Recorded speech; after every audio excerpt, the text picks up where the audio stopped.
যদি তুমি অনেকক্ষণ অনেকক্ষণ সূর্যের মধ্যে সূর্যের আলোতে থাকো তাহলে ডেফিনেটলি তোমার স্কিন কি হবে, তোমার স্কিন পুড়ে যাবে, তোমার স্কিন আমার মতো কালো হয়ে যাবে। এই প্রশ্নটা নিয়ে আজকে আমরা আলোচনা করব, সবাই একসাথে মিলে এই প্রশ্নটার পোস্টমর্টেম করবো ইনশাআল্লাহ। হ্যাঁ, দেখো ভাই প্রশ্নটা কি, দেখো খুবই গুরুত্বপূর্ণ প্রশ্ন। কেন গুরুত্বপূর্ণ প্রশ্ন ভাই?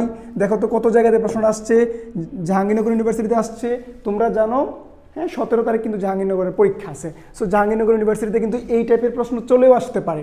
So be careful and concentration দাও, ঠিক আছে। এরপরে দেখো ইসলামিক ইউনিভার্সিটিতে আসছে, জগন্নাথ ইউনিভার্সিটিতেও আসছে প্রশ্নটা। সো আমরা বারবারই বলি যে প্রশ্নগুলা বিভিন্ন জায়গাতে আসে, বিভিন্নভাবে আসে, সেগুলো খুবই গুরুত্বপূর্ণ।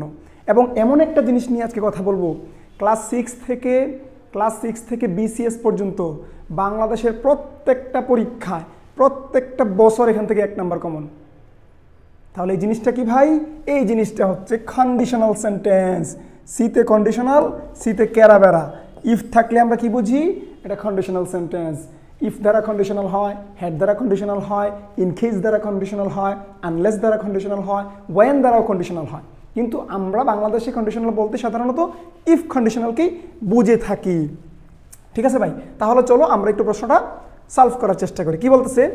If you stay too long in the sun, যদি তুমি অনেক সময় রৌদ্রের মধ্যে থাকো কি হবে? ইউর স্কিন, এরপরে বলছে ড্যাশ ফিল আপ করো। তোমাকে সুন্দর করে 4টা অপশন দিছে, তাহলে অ্যান্সার দিছে will burn, burned, burns, burn. কোনটা হবে সেটা এখন তোমাদের কনসার্ন।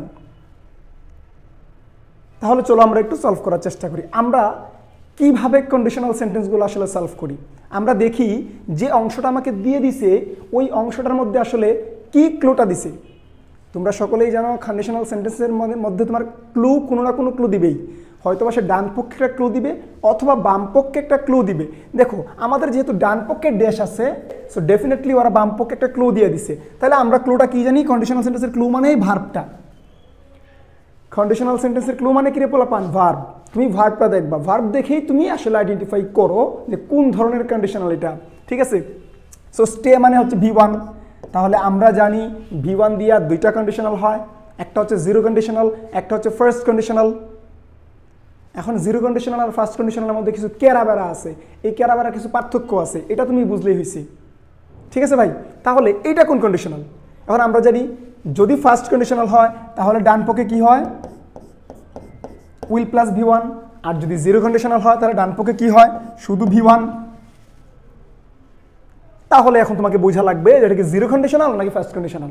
আমরা জানি জিরো কন্ডিশনালে কয়েকটা জিনিস থাকে, কয়েকটা ক্লু থাকে। ক্লুগুলা কি? চিরন্তন সত্য, বৈজ্ঞানিক সত্য, অভ্যাসগত কোনো কিছু, এইগুলা যদি বোঝায় তাহলে সেটা জিরো কন্ডিশনাল হয়। এখন এটার অর্থটা তোমাকে বোঝা লাগবে। এটার অর্থটা কি দাঁড়াইছে?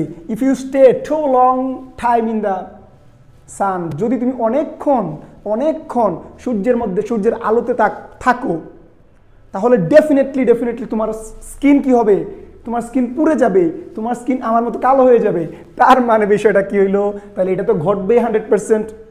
যেহেতু এটা 100% ঘটবেই, এটা আমি চিরন্তন সত্য ধরতে পারি, আর এটা ধরতে পারি বিধায় এটা জিরো কন্ডিশনাল। মনে রাখবা তোমাদের 4টা কন্ডিশনালের মধ্যে 2টা কন্ডিশনাল খুব ইম্পর্টেন্ট, খুব ইম্পর্টেন্ট। একটা হচ্ছে জিরো কন্ডিশনাল, একটা হচ্ছে থার্ড কন্ডিশনাল।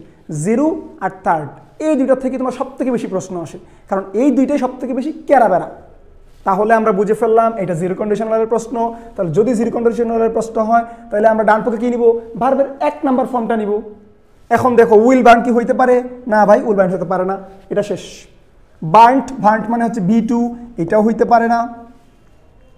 বার্নস এটা হইতে পারে, বার্ন হইতে পারে। এখন তোমাকে দেখো ক্যারাবেরা, কত ধরনের ক্যারাবেরা তোমাকে দেয়। এখন এই দুইটাই কারেক্ট। এখন কোনটা দেখবো? এখন তোমাকে সাবজেক্ট দেখা লাগবে। আমরা জানি skin definitely third person singular number. So third person singular number হলে ভার্বের সাথে এস বাই এস। দেখা হচ্ছে কিনা? এই প্রশ্ন যে কোনো সময় তোমার সামনে চলে আসতে পারে। এটা হচ্ছে জিরো কন্ডিশনালের প্রশ্ন। সো আশা করি এইটা সম্পর্কে তোমাদের আর কোনো ক্যারাবেরা হবে না। যত ধরনের চিরন্তন সত্য আছে সব তুমি জিরো কন্ডিশনাল দিয়ে দিবা। আর জিরো কন্ডিশনাল স্ট্রাকচার কি? ইফ প্লাস V1, ডান পক্ষেও V1। ভালো থাকো, সুস্থ থাকো, দেখা হচ্ছে পরবর্তী কোনো ক্লাসে। আসসালামু আলাইকুম।